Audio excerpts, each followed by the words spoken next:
Hey everyone, welcome back, or welcome if you're new. My name is Tonya and today is end of year book tag day.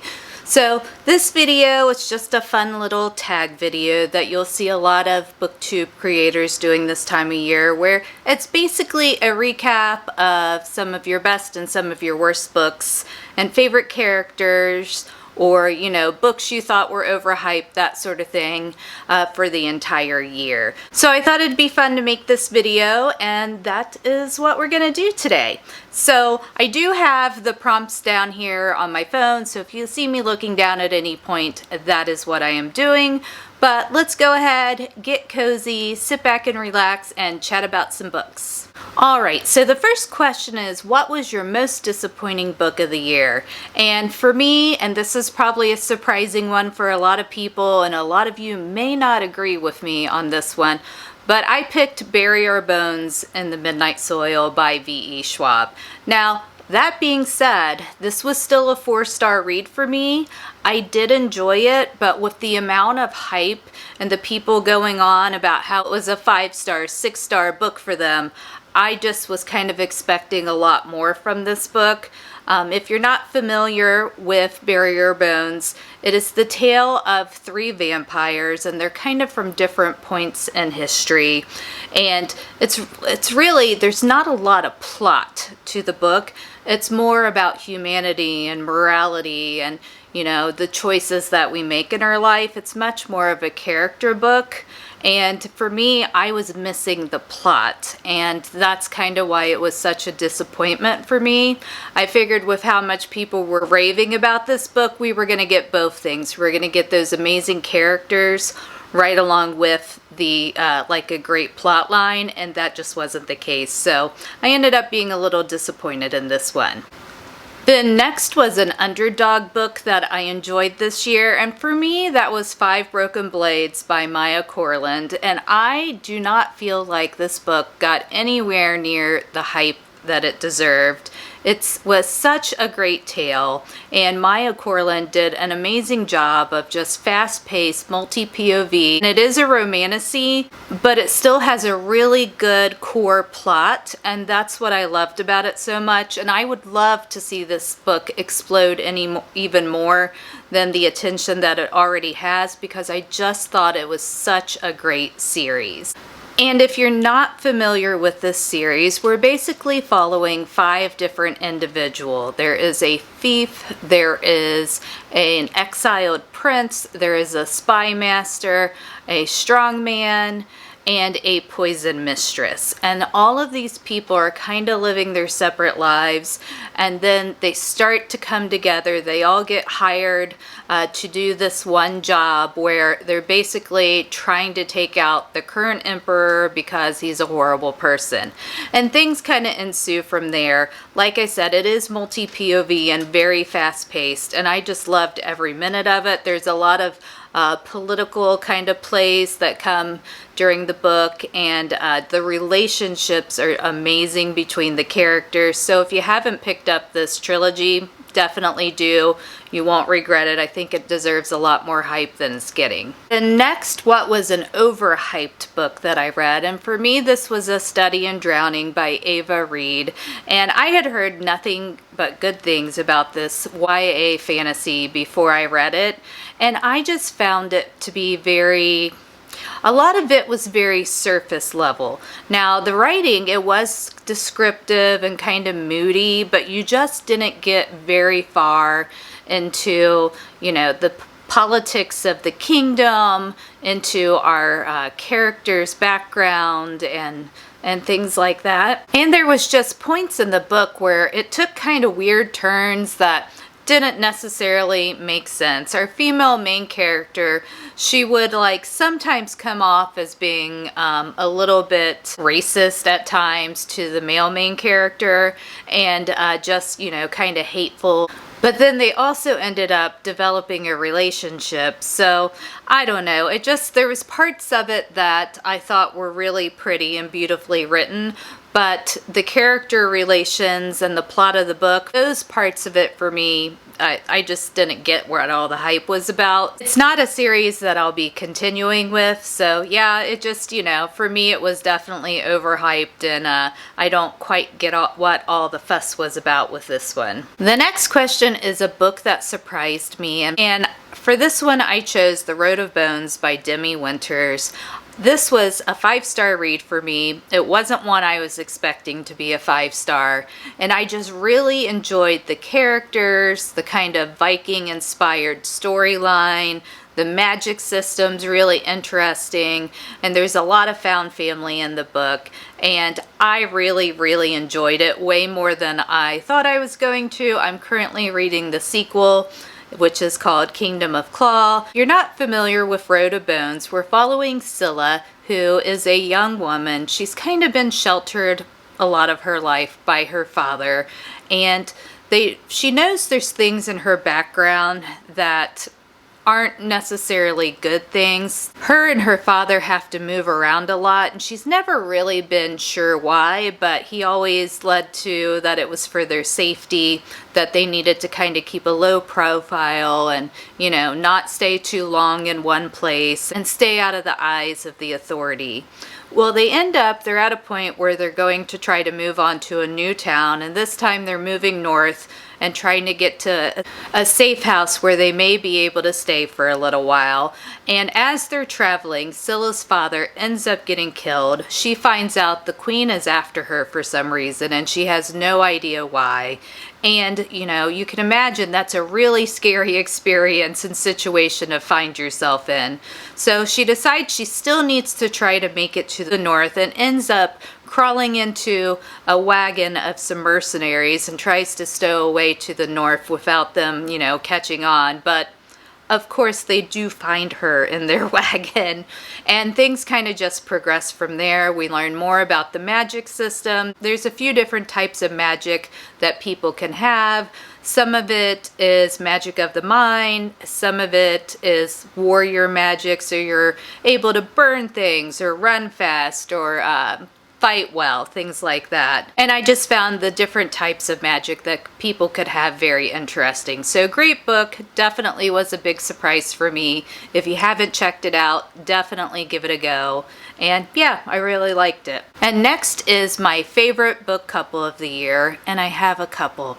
So first is Ari and Royo from Five Broken Blades. I thought they had the best, cutest relationship ever, and they were definitely a couple I personally fell in love with and rooted for throughout the books. And then Fisher and Saris from Quicksilver and Brimstone. I read Quicksilver last year, but I read Brimstone this year. Still a favorite couple of mine. And then finally is Signa and Silas from the Belladonna series. They have such a unique kind of relationship, and I just really enjoy their banter and the way they interact with each other. So those are kind of my favorite book couples of the year. Then next is my favorite main characters, and these kind of run the gamut and the type of characters they are. So first up is Elspeth from the Shepherd King duology, and I just loved, her strength, her determination, the fact that she was able to live for so long with a nightmare in her head, and just her perseverance. Then my next favorite is Asher from the Echo Saga, he is a ranger. He is all things mental toughness, fighting prowess, just a good person.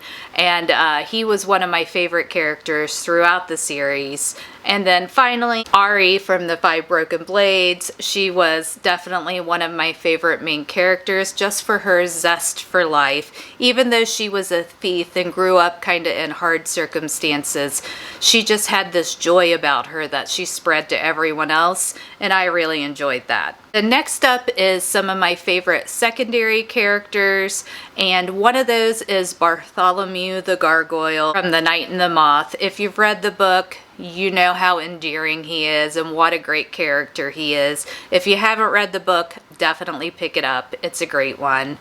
And then Carrion from the Quicksilver and Brimstone series. He is just, you know, snarky, laid back, kind of comes off as a little bit of a ladies' man and trying to get by on as little work as possible, but he just has so many great one-liners that I love every scene he's in. And then finally, Blythe from the Belladonna series. She starts off more as a side character, but as the series progresses, she becomes more of a main character, and I enjoyed her fire throughout the books and her determination to live life the way that she wanted to live it. So she was one of my favorite secondary characters that moved into a main character. Then, favorite new authors that I discovered this year. I am once again going to share 3 of them because that seems to be the theme I'm going with for a lot of these questions. But some new favorites for me are Adeline Grace, who wrote the Belladonna series. I read all 3 books in that series this year, as well as the novella that came out this fall. And Adeline Grace's writing style is just so moody and atmospheric, and the characters have such depth that I really enjoyed all of the books. Another author that I discovered this year is Philip Quantrell, and he wrote the Echo Saga, which if you've watched any of my videos, I've talked about 1,000,007 times. And this one is for all of you epic fantasy lovers out there. He does like traditional epic fantasy, but with a little bit more modern pacing, I would say. So there's lots of points of views, lots of moving around, but the world truly is epic. There's, you know, dragons and fighting and knights and all the elements you would expect. But like I said, it stays a little bit more fast-paced and we get a lot of points of view throughout his books. And then finally, another one I've mentioned a couple times already is Maya Corland. I read all 3 books in the Broken Blades trilogy. The 3rd book destroyed me in many ways. It was so well written, and I just loved her writing. And for her books, they weren't a typical fantasy or romantasy. And the fact that there wasn't a ton of magic in them, most of the magic was more related to relics than any, you know, spells or abilities or anything like that. And it was just so well written, and the characters were so dynamic that I didn't really miss the magic in the books. Her writing definitely keeps you guessing, and there's so many twists and turns in the plot that there was things which I'm typically pretty good at figuring things out in books, but there was tons of things I did not see coming, and I loved being surprised. So she definitely was another favorite author of mine this year. Then next is the happiest book I read this year, and I would say that is The Spell Shop by Sarah Beth Durst. It's just a cozy fantasy set in a little small village by the sea. It's on an island. There's a sentient spider plant in it. She does magic and tries to hide it in jam. There's so many things that are just so cute about this book that I enjoyed every minute of it, and it just made me feel happy. Next is the most frustrating book I read this year, and for me, and a lot of people may not agree with this one either, that was Spark of the Everflame by Penn Cole. And the main female character, Diem, in it, just... she was too much for me. So I did make it through the first book, and I just found her really frustrating, and I really questioned her choices. The magic system and the world building is outstanding in this series, but I couldn't take Diem's life choices, essentially. And when I got to the second book, I only made it part of the way through it, and then I kind of just, it was too frustrating for me to be able to enjoy the book, so I did end up DNFing the series. But yeah, that was a frustrating one for me. Then next is, what is the longest book you've read this year? And I don't know the exact page counts, but I did read the first and second book in the Crescent City series, and those were really chunky. I did also read A Court of Silver Flames this year. Also very chunky. All 3 were by Sarah J. Maas, and they're pretty massive books. Like I said, not sure of the exact page count, but You can see, if I cannot hit myself in the head with it, they're quite thick. Both of the books are about this long. This is the third one, which I still need to read, but they're all pretty close in length. If I can find a page number, I would tell you what the pages were. Does this really not have page numbers? Oh, it does.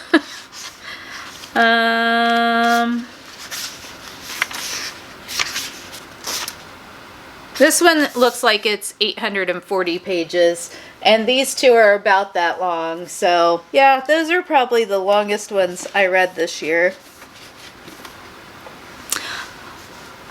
I do read a lot of really long books, though. A good majority of the ones I read are 500 or more pages, so a longer book doesn't necessarily scare me. I think that, you know what might have been I take that back. What might have been the longest book that I read this year was The Primal of Blood and Bone by Jennifer Armentrout, and I just finished that one.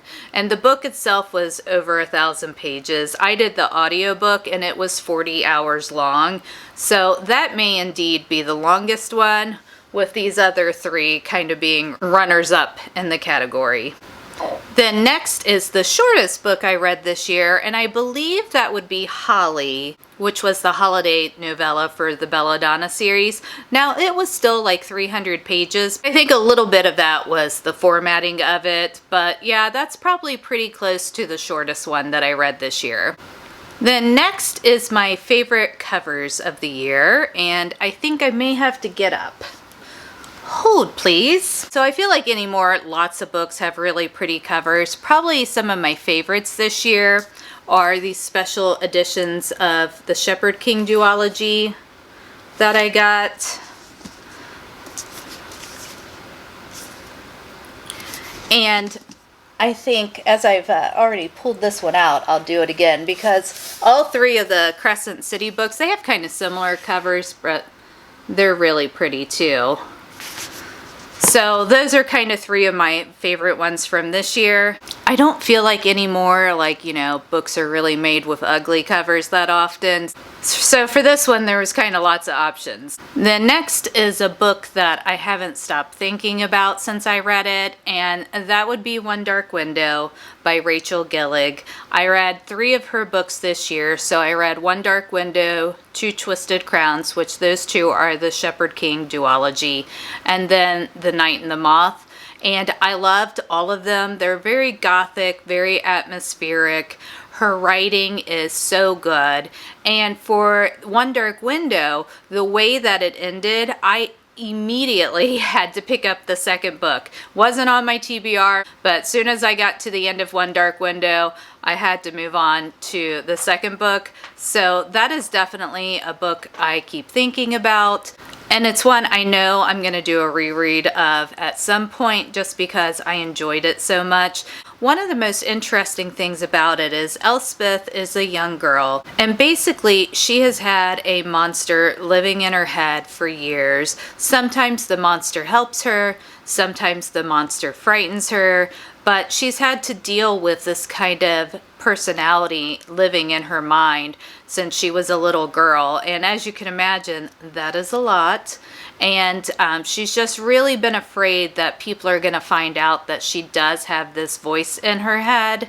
And in this realm where she lives, there is a disease that goes around, and if you get it, then you end up getting magic, and that magic has some sort of consequence, and this voice inside Elspeth's head is her consequence for having this disease when she was younger. And along with all of this, there's also these magical cards called Providence cards that have different abilities to them that people can have as well. And the Providence cards are considered magic that is okay to have. Now, the magic that people end up getting from this disease that went around, that is not considered magic that you're allowed to have. And if they find out that you've had it, they imprison you, they hunt you down, they execute you, all of the bad things. So if you do have this magic, you don't want anyone to find out about it.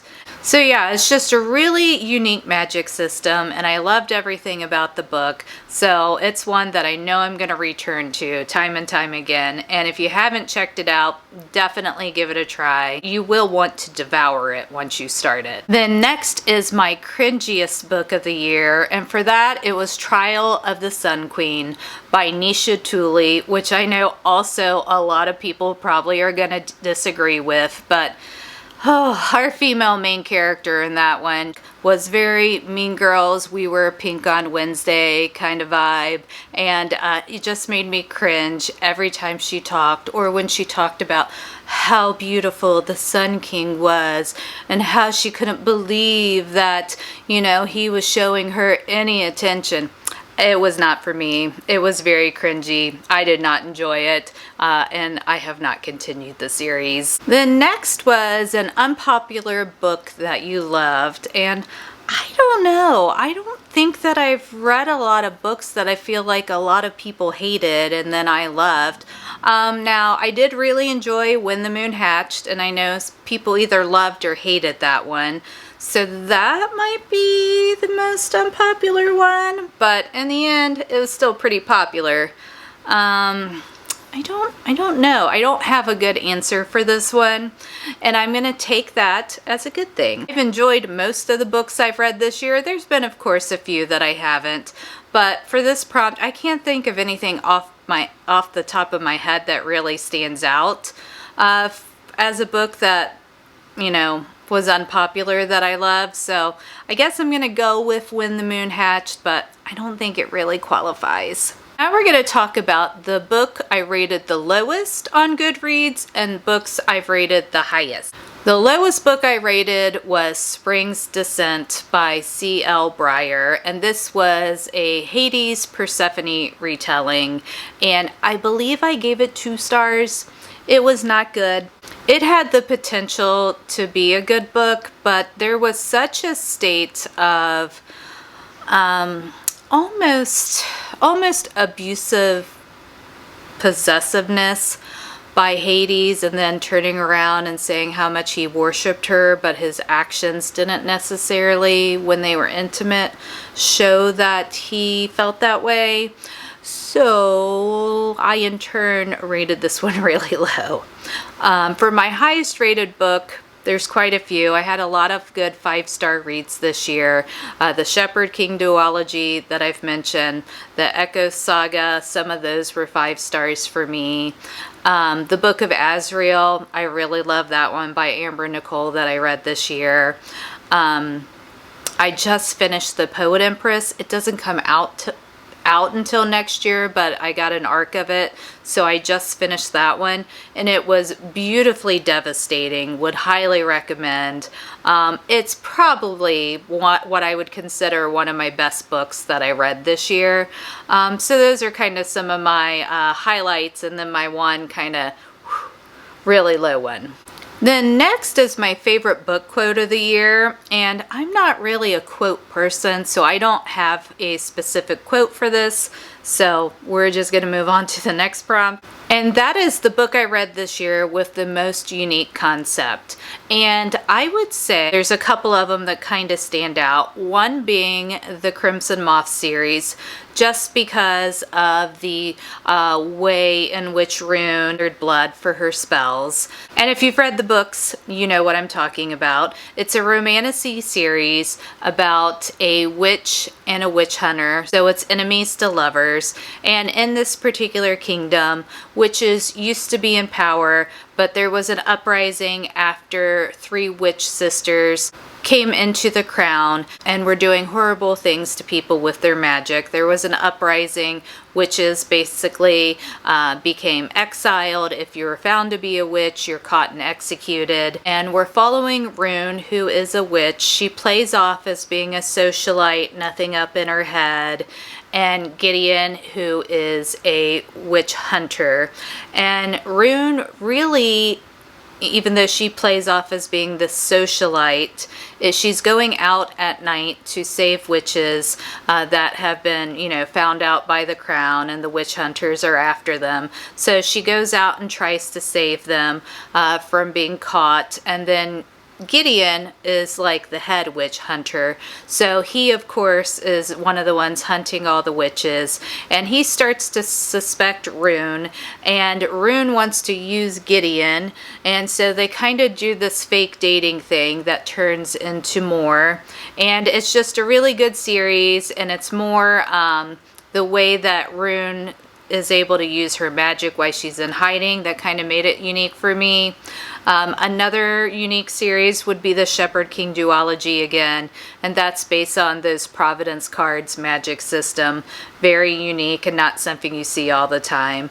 So I would say those are probably the two series that I found the most unique this year. And finally is the book I read this year that I would reread again, and there are plenty that I read this year that I would read again. The Holly novella in the Belladonna series. I'd actually reread that whole series at some point. I really did enjoy that one.